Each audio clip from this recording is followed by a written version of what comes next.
Hello, everyone, and welcome to Vanished Chicagoland Stories, the podcast. I'm your host, Pete Costanis, and this is episode 30, the Big 3-0, Season 2.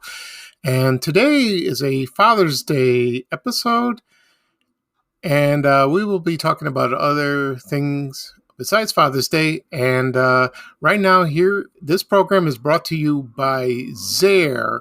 And here's a Father's Day commercial from the 1980s.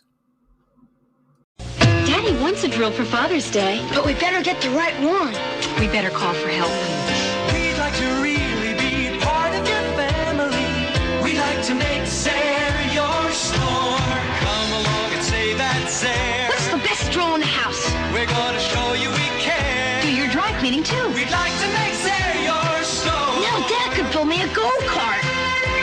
We'd like to make Zayre your store. Make your dad happy. That's Zayre. Okay, I'm back. I hope you enjoyed that commercial from Zayre. A lot of people in the old days remember Zayre discount stores. They were all over the Chicagoland area. And my mother shopped there all the time when I was growing up. And the most well-known that was on the south side was located on West Columbus Avenue in the Ashburn neighborhood, right near Western Avenue. And it was in a plaza, and the next door was a Wiseway Foods store. And of course, let's see, what else was there? Oh, and the Double Drive-In was about a little up, it's right next door to it. And all those places are gone now. So it was a fun time. And Zayre was in the Chicago land area about in the 60s, the 70s, the 80s. It went out of business probably early 90s. So it was still remembered to this day. And the commercials, if you want to see the commercials, you can check them out on YouTube. There's a lot of them, so especially Christmas ones. So those are fun. Today is Father's Day episode. I will talk a little bit about memories of Father's Day while growing up in Chicago. As you know, you would buy a present for your dad.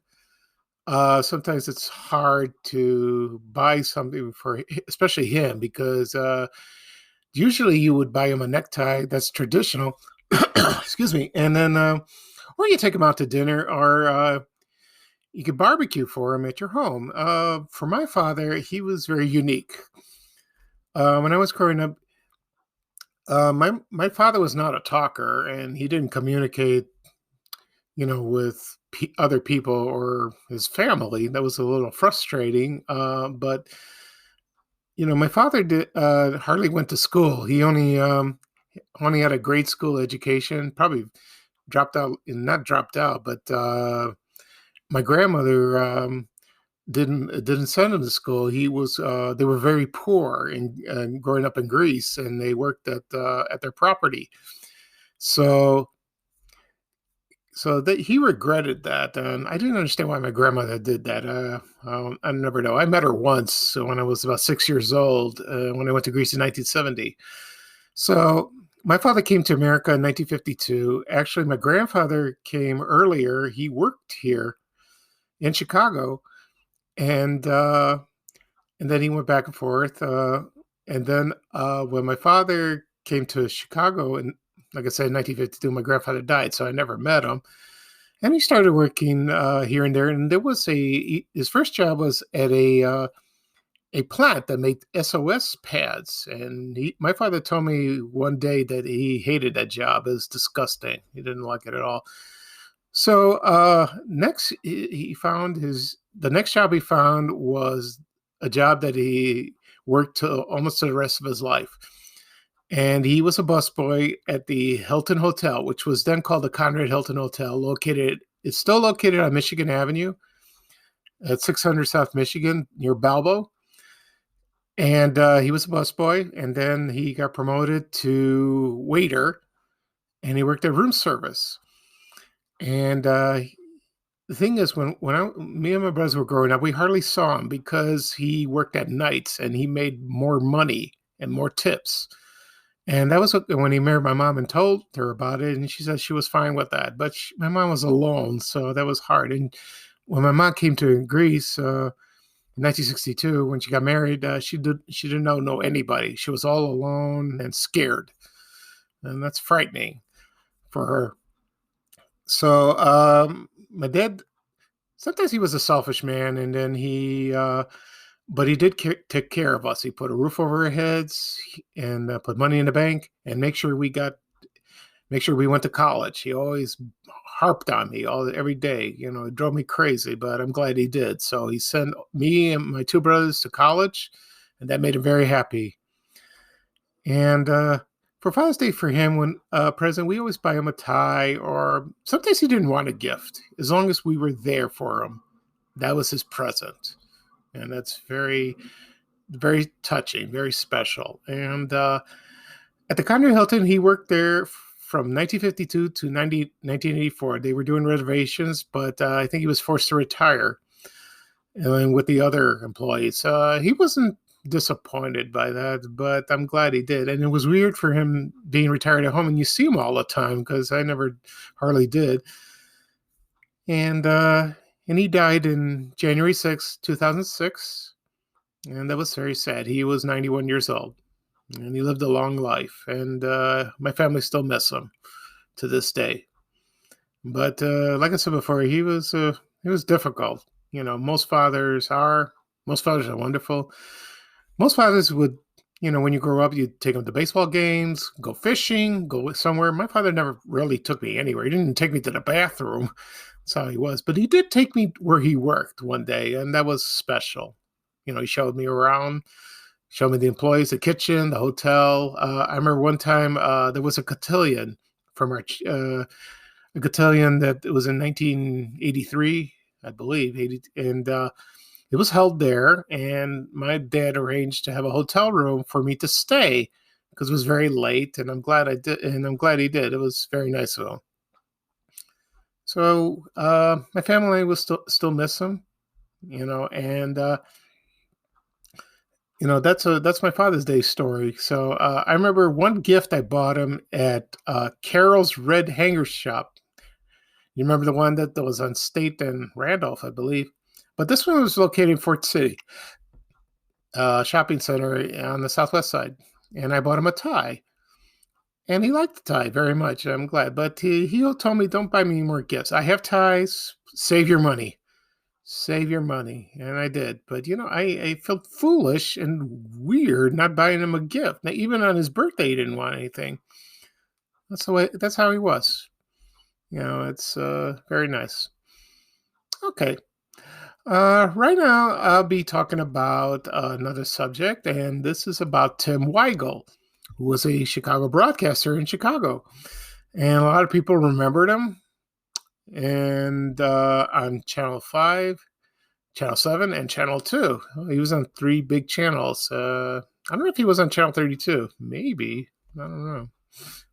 Who knows? I don't remember. But I do remember he grew up in Chicago. He grew up in Gurnee. His father was a broadcast announcer. He did voiceovers for commercials.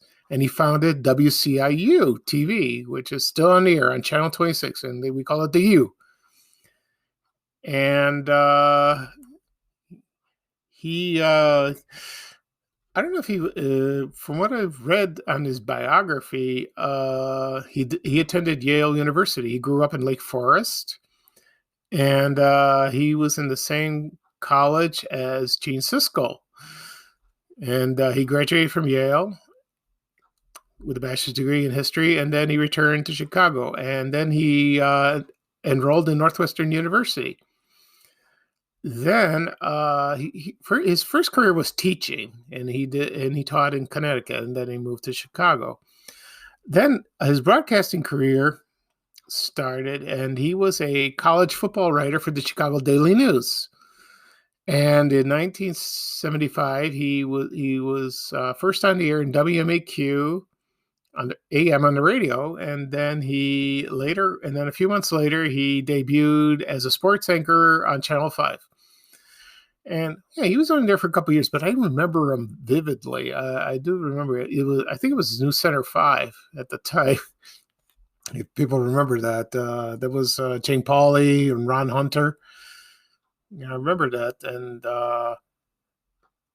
that was very interesting, like that. And then he left for Channel 7, WLS. I don't know if he got fired or they offered him a better job.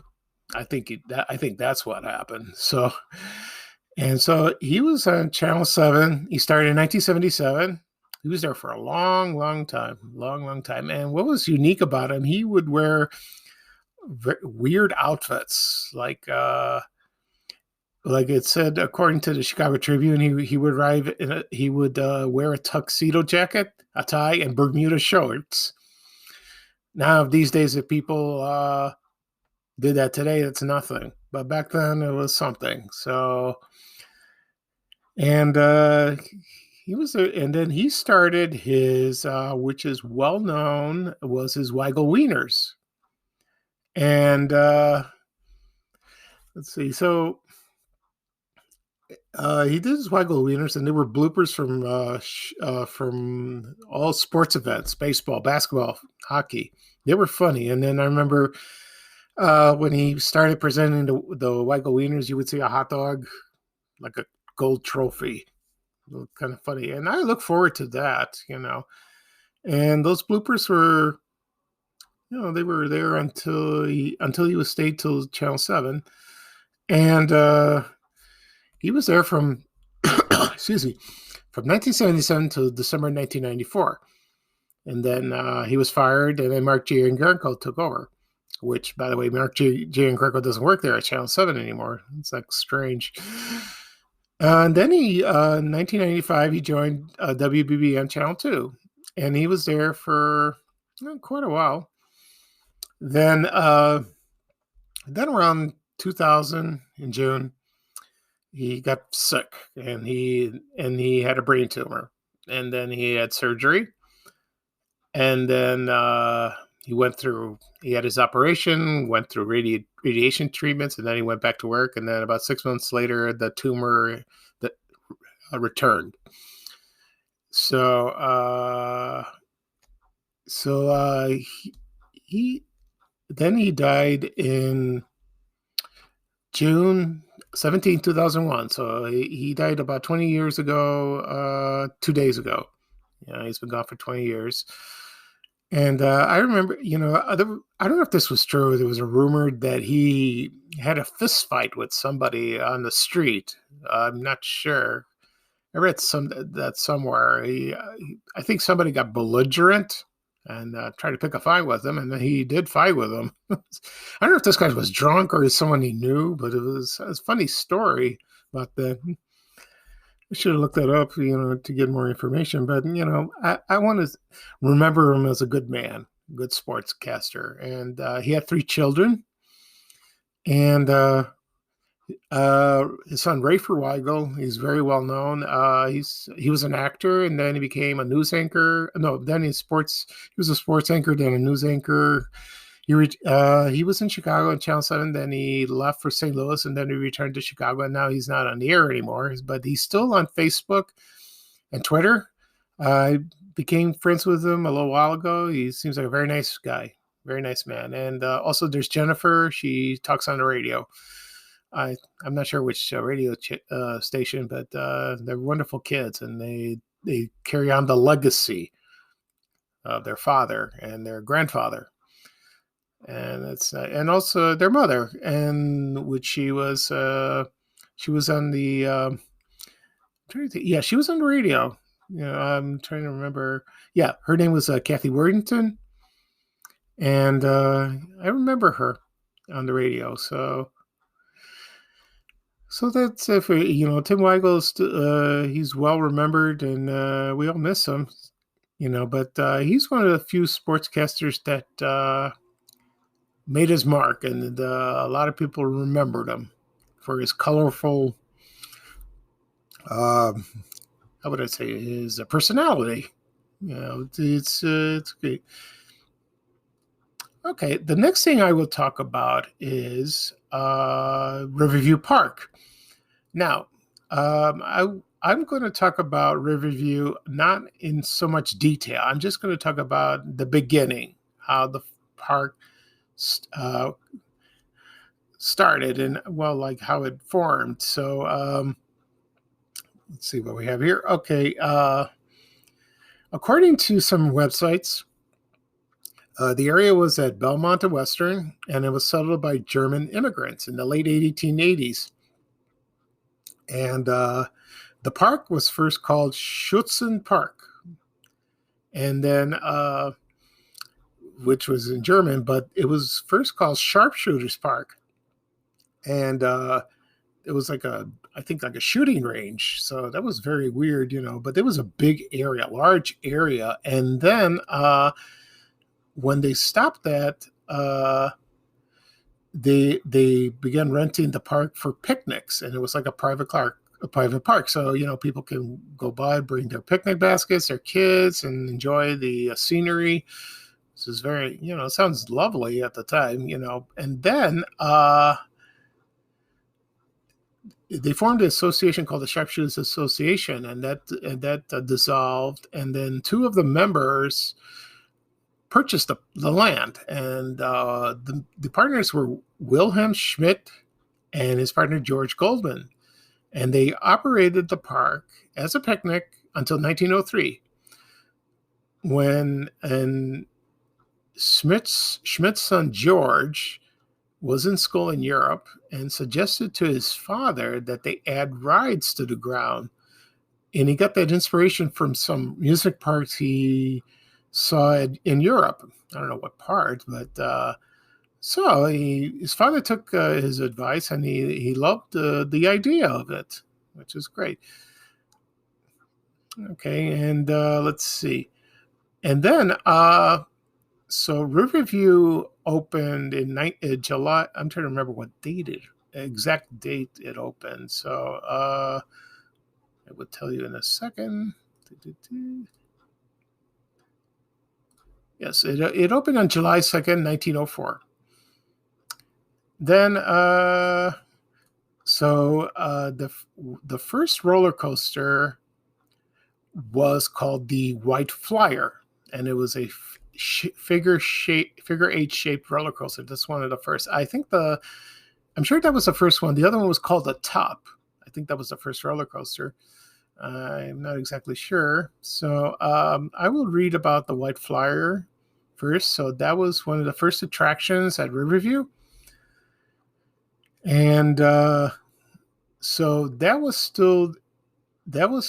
park, that roller coaster was there for until the early 1920s. So according to some website, it had its first accident after 3 days that it opened, and when a 25-year-old man stood up and fell out of his car. So they didn't have seat belts then, nothing that you strap on, and he suffered a broken leg. So thank goodness for that.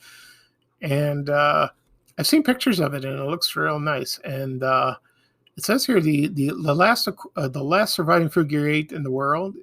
It's called the Leap the Dips at Lakemont Park in Altoona, Pennsylvania. So I'm sure right now they have seat belts and safety features, so you won't fall out or get hurt. Thank goodness for that. And then the other attractions were there was I think the Aerostat and the Stratostat, and they were there for a long, long time. And it's they started in the early 1900s, and that lasted till probably almost at the end of when the park closed in 1967, which was interesting. A funny thing about it, I made a video about Riverview Park about a couple years ago, and I got permission from the person from the photos, and I will tell you in a moment of who that person is, and also you can buy the book on that, because there are 2 books out about Riverview Amusement Park you can read. I bought one, and I can't stop reading it. I'm so fascinated by it. It's a fascinating read. I wish there was more information.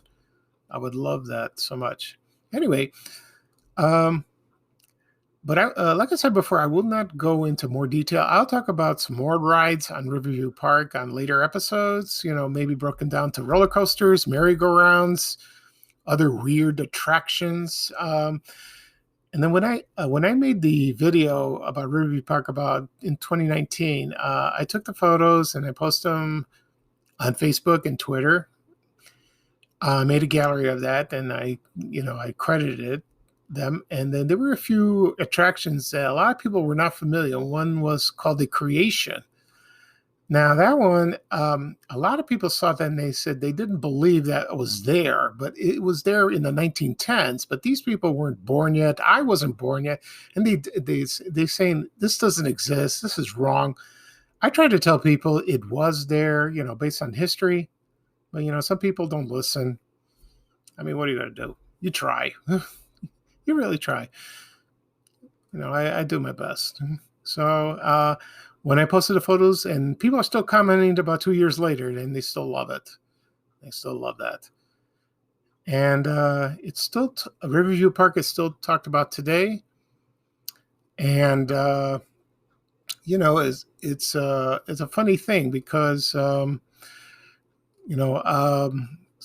couple of videos it was shown on Channel 9 WGN, which I appreciate very much from everyone for showing that. And people missed that place so much. And then when it closed in 1967, it replaced by a shopping center. And DeVry Institute of Technology is there on the property, and I went to school there.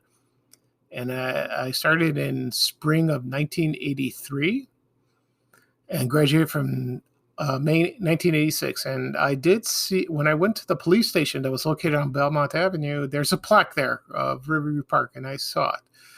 And I would like to go back again and see it, see the plaque and walk around the property to feel that, there was the ghosts of Riverview there, which would be fascinating. So, okay, so that'll be all for today. I hope you enjoyed this Father's Day episode. I'm sorry I'm rambling a little bit. I'm still nervous doing every episode. I don't have a voice for radio or podcasts. Just an ordinary guy and doing the fun things on my page on Vanish Chicagoland and on my blog, vanishchicagoland.blog. I will post this episode soon so you can listen in. We'll see. I'll probably do another episode tomorrow morning. We'll see if I have time. We'll see. Probably not, but we'll see. Probably on Tuesday, I will do another episode. So this is Pete Costanis, and this is Father's Day episode. And this is episode 30, season 2 for Vanish Chicagoland Stories. I'm glad you could join me, and I hope everyone have a wonderful Father's Day tomorrow. So this is bye-bye for now for me, and now it is bye-bye from Ray Rayner, and take it away, Ray. We have to go. Bye, bye, bye.